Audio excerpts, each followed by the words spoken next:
Welcome to a unique edition of Real Talk Come Follow Me this week. I'm Scott Sorensen. Ganel-Lyn, it's good to see you from afar. It's so great to social distance with you here on this platform. I know. How fantastic is this? It's so great. Technology is amazing. God is merciful. And I wish we were in person on our beautiful set, but the powers that be have tried to make sure our lighting is appropriate and that we're dressed complimentary and that there's nothing crazy floating behind us. Yeah, we'll see what happens though.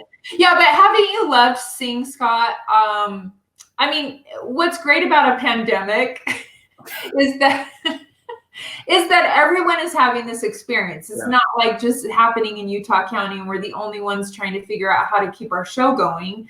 You know, every national television show is trying to figure out how to remote broadcast and still put content out there. So I feel like we're in good company. Yeah, and it's one of those times where I'm so grateful for technology. Experiencing this without technology would be a much different, more difficult experience. I think our technology is a gathering tool specifically now. I mean, look at conference a couple of weeks ago and how even though the room was empty, we were full. You know what I mean? So yeah. I think and didn't you feel like that there was more happening in the room than we knew? Totally. I mean, especially I think about Elder Bednar's emotion. It felt way more tender. And there was a sacredness about it. I know there was a lot of memes out there about the floral arrangements in the background. My favorite one was the Sizzler salad bar one, but I didn't see that one. We'll have to share that in the comments when this. Yeah, well, I'll try to find it. It's President Uchtdorf's there, and if you pan back, it's a guy at the Sizzler salad bar trying to. But I mean, in all seriousness, I feel like there's something just like home-centered church, right?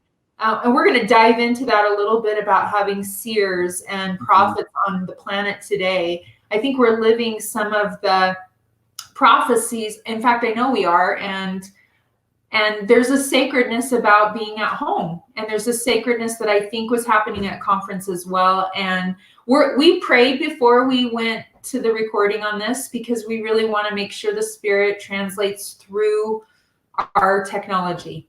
Absolutely. Well, let's jump into it. So today is Mosiah 7 through 10, in the strength of the Lord. The titles they picked for these are so good. And of course, they're lined out straight out of the scriptures, but what a great one, in the strength of the Lord, to be reminded of right now. So Mosiah 7 through 10. Now, Mosiah 7 through 10 is where we start losing we get a little bit, what's the right way of saying it? Confused, maybe, about timeline.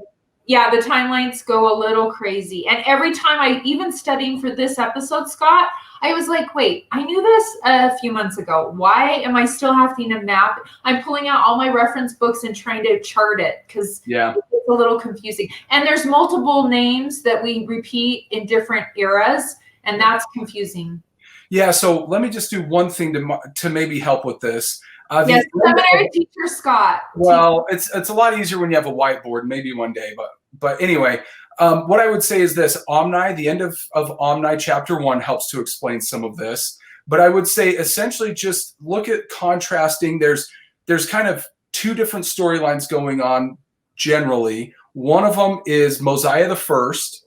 We don't talk about him very much, but Mosiah the First, the Nephite leader of some sort, felt inspired to leave the land of Nephi, and as they wandered, they found the city of Zarahemla, which they didn't by founded. I don't mean they founded it like they were the founder. It was already a thriving city at the time, and so they went over there and brought a group of Nephites with them.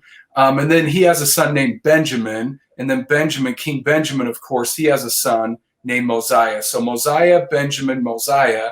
And then we have another second Mosiah, we call Mosiah the Seer. Mosiah the Seer, exactly. Yeah, Ammon gives him that, so that's good. Yeah. Not the Ammon from the King Lamoni story, by the way. So we'll get into that. But anyway, and then on the other side, you have another storyline with Zeniff, who lives roughly around the same time as Mosiah the First. So Zeniff, then King Noah, wicked King Noah, that most of us know fairly well, and then Limhi. So we have Zeniff, Noah, and Limhi. in one storyline, and then we have Mosiah, Benjamin, and Mosiah the seer in a second storyline. I think that's really good clarification. And we're going to hear King Laman, and that there's 3 different King Lamans.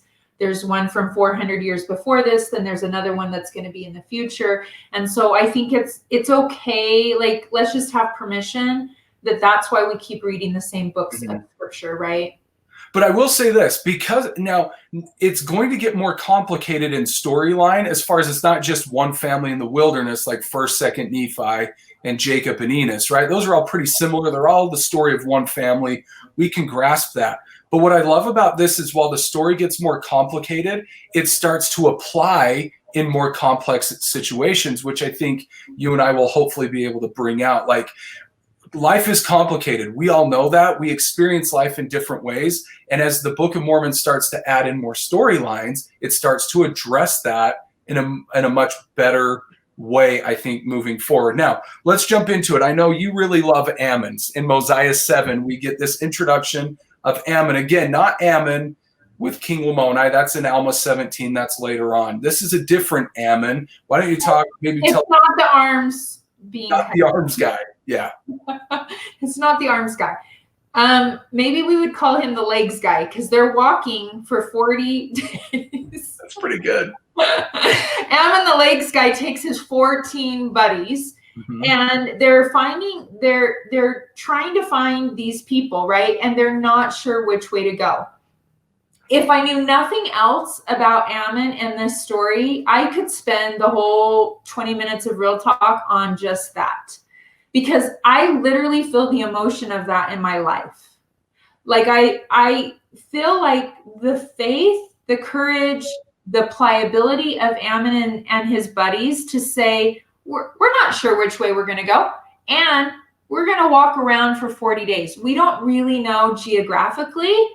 Did they do like the children of Israel, where really within mileage, it wasn't that far away after 40 years of marching? Like, was the 40 days, did they make a lot of ground coverage? Like, did they go from the tip of Mexico all the way to Nebraska, which there's so much debate about? Are we in the South American continent or North American continent? But we know that they wandered, and as they wandered, they find King Limhi's people. And I just, for me, it's such a comforting story that they don't know what they're going to really do. They're going out on this expedition, and they're not familiar with the way, and they happen upon, which there's no coincidences with God, the people of Limhi. And I just find so much comfort in my own wandering, in my own journeying, in my efforts as a mom, in my efforts in my profession, that sometimes I feel like I'm embarking on this journey to try to search for what I think I'm going to try to find. And instead, I usually end up somewhere else. And it's somewhat related, and we're going to see how it's related. But that's what I love about Ammon and his quality in verse 12 of, I love his ability to speak with boldness and humility. And I think all the great missionaries, especially in the Book of Mormon, have these two qualities. This humility and deference that the other Ammon shows Limhi, right? I mean, Lamoni, not to get the Ammons confused, right? Ammon and Limhi, Ammon and Lamoni. Wow. Yes, right. The arms one and the legs one, right? Yeah. So I just think what I see in qualities of teachers and missionaries that I admire are that they have an ability to have this humility factor in their teaching, but there's not a lack of boldness. And in verse 12, he says that. And so I love Ammon. I want to know more just about those 40 days. What was the conversation? What was like, no, companion, we should go this way. I mean, I don't know, 15 guys not willing to get directions. No. I feel like I need to stand up for men everywhere and say something about that, but I don't have a lot of evidence to back up that you're wrong. Sorry. That was kind of a cheap real talk shot, but I just love Ammon. And I love that as he finds these people, his humility and his boldness, and that they're gathering at, a place of the temple. And I think that's a side note too, that Limhi had this crazy dad. But there was still a temple among their land. And I don't know if it was the testimony, we talked about this in pre-show prep. Was Abinadi's testimony sinking in to this king so that he was brought to this recollection? Was he very clear that he needed to make a change from his dad? I just think there's such a beautiful symbolism in the gathering to the temple, and maybe it's that there was this effort to restore back truth on Limhi's part. Well, I love that. And going back to Elder Bednar's talk that you brought up, Elder Bednar, I mean, when he talked about temples, I mean, that what you just taught was an unmistakable theme in his talk as well. So I love that you brought that up. And just to kind of move forward, Limhi, while they're in Lamanite bondage, they send out in chapter 8, he sends out a group of people to try and find the people of Zarahemla to say, hey, we need some help. Can you come find me? So they go out on their own wilderness experience. Another group later on, they're trying to figure out, their goal is, their expectation is Zarahemla. And they're humble and they're trying to seek, right? They need some help. They need deliverance. And so they're honestly trying to seek, and they don't find Zarahemla, but they find the ruins of the Jaredite nation. And that's where we get the Book of Ether from. Like, long story, they're wandering, expecting one thing, and they get something totally different. And man, aren't we grateful that they stumbled upon, that's air quotes, stumbled upon the Book of Ether. And they didn't even know how to translate it. But Limhi, something inside of him said, this book is important and we need someone to translate it. And then Ammon comes in and says, oh, I know a guy who's a seer, and that will be an important part for you. And I know a guy. I know a guy. And I love the guy. And I love the idea of, we have an expected good in our lives, and all of us do. We have an ideal in our minds of how things should go. And to some extent they work out that way, but to a very real extent, like, we're kind of in a worldwide wilderness experience. Did I say that right? Like, all of us are experiencing COVID-19 together. And so, you know, there's this interesting parallel between wilderness experiences and what we're dealing with right now. But the idea of sometimes what we expect and what we get are very different, but that doesn't make what we get any less inspired. Well, and I think what's so great about what you mentioned is that, you know, we talked about this as well in preparing for today, that the Jaredite record could have been brought back to Mosiah the seer in a much more effective, another side story, right? And so what I love about these chapters and this week of study in your families, I hope you bring this out, is that we're seeing different versions of stories that have been passed down, and we're seeing the backstory to the Jaredites a little bit and how that record could have been preserved. And I love that there's no accidents here, that God isn't like panicked at the end of the Jaredite people. And he's like, well, wait, I don't know how I'm going to get the record to the right people so that it can be translated. And when King Limhi's people find it, they're like, we've got something here. We think we're doubtless that something's unfolding, right? And I love that idea, that what you just mentioned, that as we're living through this pandemic or conference that we just lived through, that there's times where we feel this constant unfolding of revelation, and that there are seers and prophets among us. But I wonder what the people were feeling right then when they had this record. They kind of knew they had something, but they weren't quite sure what it was. Thank you, Ganel-Lyn. I completely agree. And let me just say this. I say this a lot, and I hope it comes across the way I mean it. There is divinity in inefficiency. And the Book of Mormon teaches that better than anything else. If God was really about doing things efficiently, he would have given Lehi a packing list like a scout camp. Said, hey, learn how to build a boat. Hey, before you leave Jerusalem, here's the list. Get Ishmael's family on board. Go to Laman and get the plates. Do this, that, and the other. He would have given him a packing list. But they were so inefficient getting out of Jerusalem. They kept going back and forth and back and forth. There is divinity in all of it. Sariah receives a testimony of Lehi and of the Lord in 1 Nephi 5 by mourning the loss of her boys, because she's not sure if they're going to make it back. And so there is divinity in inefficiency and ambiguity. How's that for using a lot of words that sound? I love that. And I think that's a cautionary tale for us as we, quote unquote get back to normal eventually from this, and the unfolding of what that will look like. And oftentimes critics of the church leadership is that we're not being effective in, and policy isn't efficient or whatever that is. And I've said it on Real Talk previous that God wants a pliable people, and he wants to deliver us from bondage. But sometimes, as in another story in the Book of Mormon, right, the burdens are made light, you're not delivered. And then you'll see another story where the delivery happens. And even jumping back to Mosiah 7, verse 33, there's this whole teaching or preview of what's going to be taught. And I love it because it feels a lot like 12-step to me. And in the 12-step program, step 3, if those of you have done it, is turning your will over to God. Step 7 is humbly asking for your shortcomings to be removed. And that's exactly what verse 33 in chapter 7 talks about. That if you do these things, turn your heart, your real heart, full heart over to the Lord and serve him with diligence. The promise in verse 33, Mosiah 7 is he will deliver you from bondage.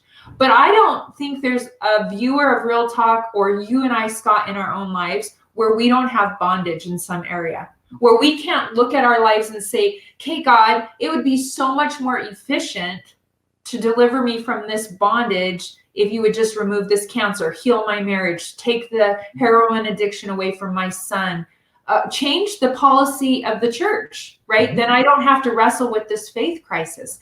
And so I think this story is a bigger story that we all can relate to, where we go out searching for something that is lost.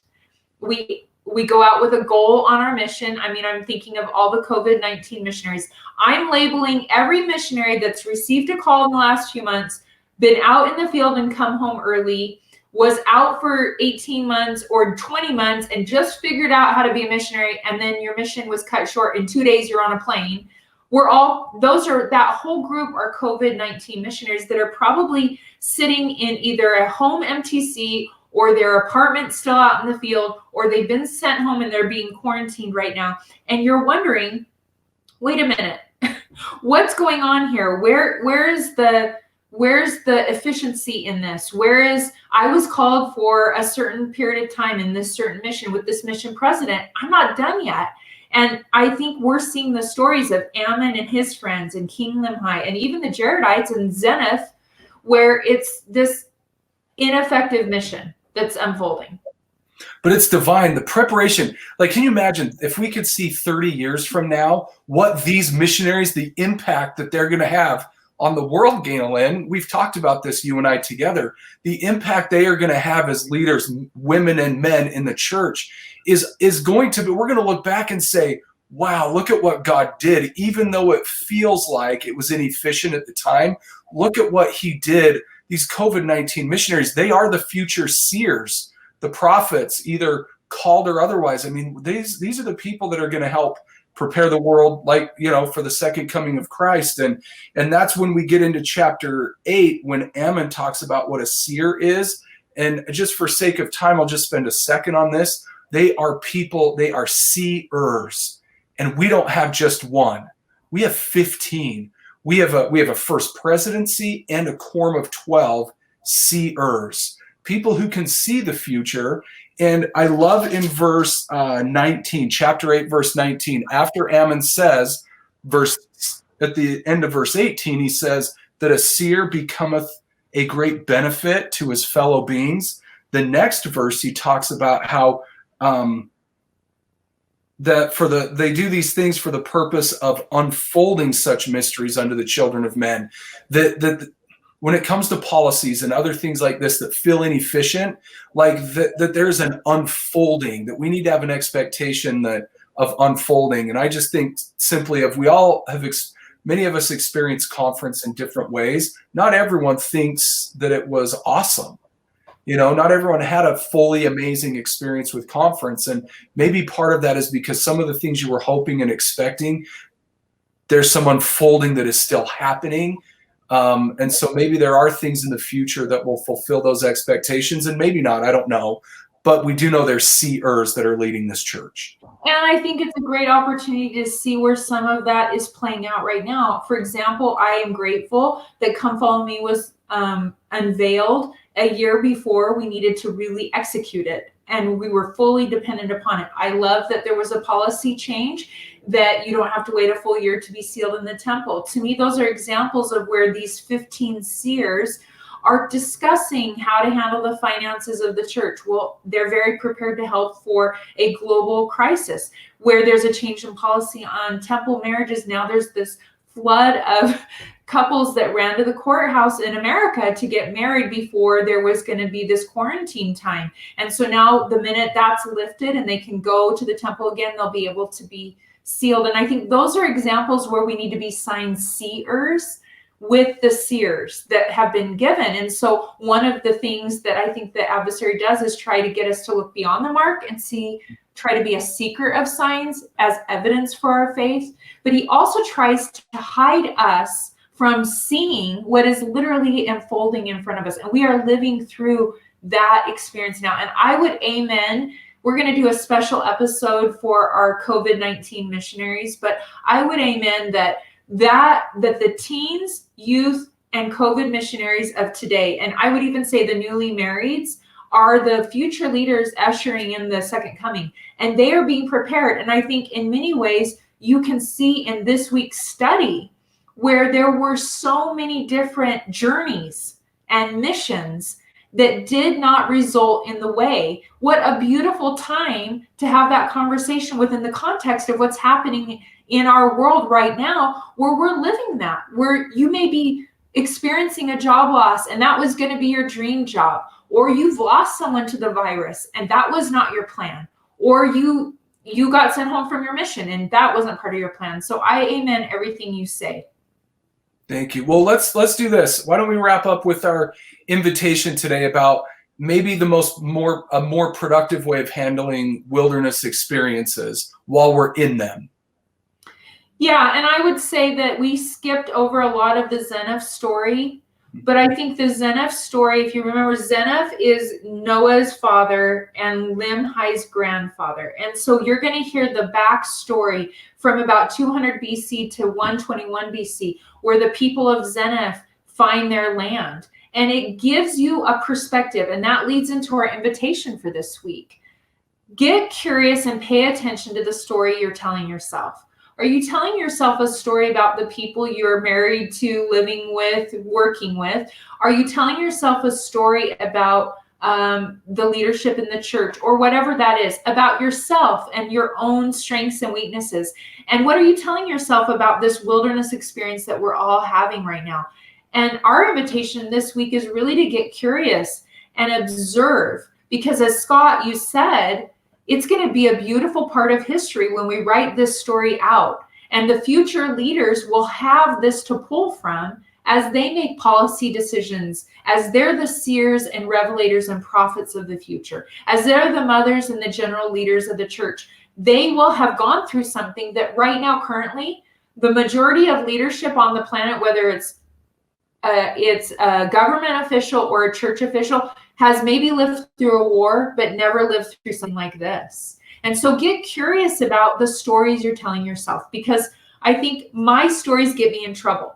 When I start to tell myself a story about how I think that A plus B should equal C is when I'm in the weeds. And this week's study is a whole bunch of backstory and a different perspective, and we could rewrite the whole Book of Mormon from millions of different perspectives if Laman and Lemuel wrote it, right?